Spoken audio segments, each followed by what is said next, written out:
Welcome to another episode of Walk, Talk and Learn. In this episode we're looking at a sign outside the Italian tourist office here in Paris. It says, "Et si vous redécouvriez l'Italie?" Je répète, "Et si vous redécouvriez l'Italie?" So that's the verb découvrir, to discover, and redécouvrir, to rediscover. And it's using the imperfect tense in a really useful function. And that's when you're suggesting something. You can use the imperfect tense like that. Si on allait au théâtre? What if we went to the theatre? What if you rediscovered Italy? And it's suggesting that you're going to rediscover Italy by visiting and discovering new parts or rediscovering the parts that you already know.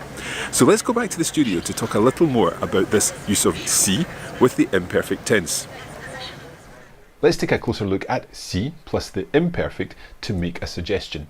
Our example here, of course, is "Et si vous redécouvriez l'Italie?" What if you were to rediscover Italy? A great idea. And of course, if you are thinking about travelling to Italy, then make sure you use Coffee Break Italian to learn some Italian before you go. Anyway, let's come back to si plus the imperfect. Let's take a look at a couple of examples. Si on allait au cinéma ce soir? Literally, if we went to the cinema this evening. It's like saying, what if we were to go to the cinema this evening? Or why don't we go to the cinema this evening? Si on allait au cinéma ce soir. Another example, si nous allions à la plage demain. If we went to the beach tomorrow. What if we were to go to the beach tomorrow? Or why don't we go to the beach tomorrow? There are different ways to translate it in English, of course, but it's all this idea of making a suggestion using the imperfect tense. Let's think a little about that imperfect tense. In fact, let's take the verb aller and conjugate it in the imperfect just for some practice. So, j'allais, I went, or I was going. Tu allais, you were going, or you went. Il allait, or elle allait, he or she was going, or he or she went. Nous allions, we were going, or we went. Vous alliez, you all were going, or you went. Ils allaient, they were going, or they went, or elles allaient, the feminine form, of course. J'allais, tu allais, il allait, elle allait. Nous allions, vous alliez, ils allaient, elles allaient. Voila. So that is aller in the imperfect tense. But of course you don't need to use aller with your suggestions. Let's take a look at a couple of other examples here. So si plus the imperfect, we've got et si je faisais mes devoirs maintenant? What if I were to do my homework now? That would give me more time to do other things later. Si je faisais mes devoirs maintenant. Another example, si tu essayais encore une fois, the kind of thing that you could suggest to someone. What if you tried one more time?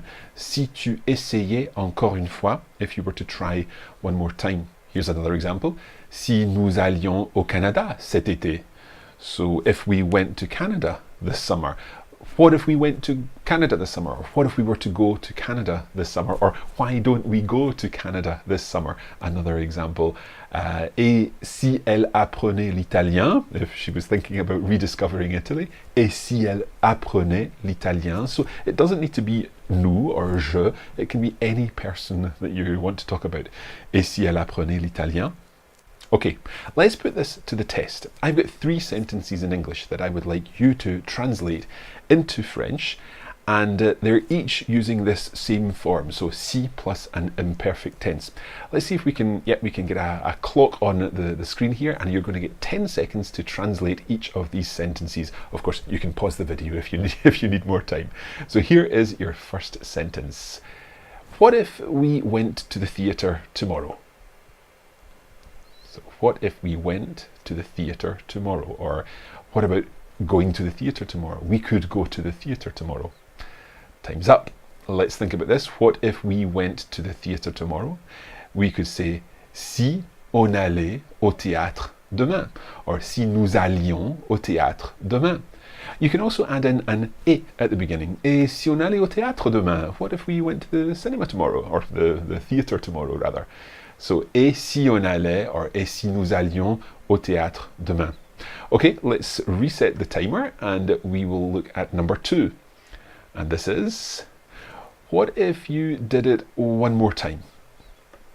There's the timer started. What if you did it one more time?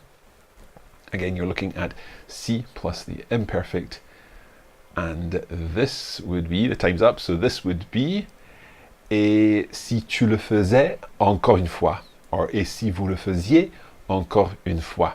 Be careful with the pronunciation of faire in the imperfect, faisait. Okay, et si tu le faisais encore une fois. Okay, let's reset the timer one more time for our final test. And your sentence to translate in 10 seconds is, what if you told her you love her? What if you told her you love her? What's your tenses here? There's 10 seconds on the timer. What if you told her you love her? That you love her. Remember, you need the that in there. Okay, 10 seconds are up. What if you told her you love her? Or what if you told her that you love her? Then we're saying here, et si tu lui disais que tu l'aimes? Et si tu lui disais que tu l'aimes? And the kind of idea here is that what if you told her you loved her? What would happen? What would be the thing that would happen as a result? Now, there is the possibility here that we could use the imperfect of aimer. Et si tu lui disais que tu l'aimais? What if you told her that you loved her? But there is the possibility, of course, that the aimer, if we use that in the imperfect, que tu l'aimais, then it might suggest that you no longer love her. It's getting too complicated. So let's stick to the present tense, and I think we'll call it a day at that. Et voilà, c'est tout pour cet épisode. Don't forget to subscribe and get more French learning with Walk, Talk and Learn from Coffee Break Languages. Salut!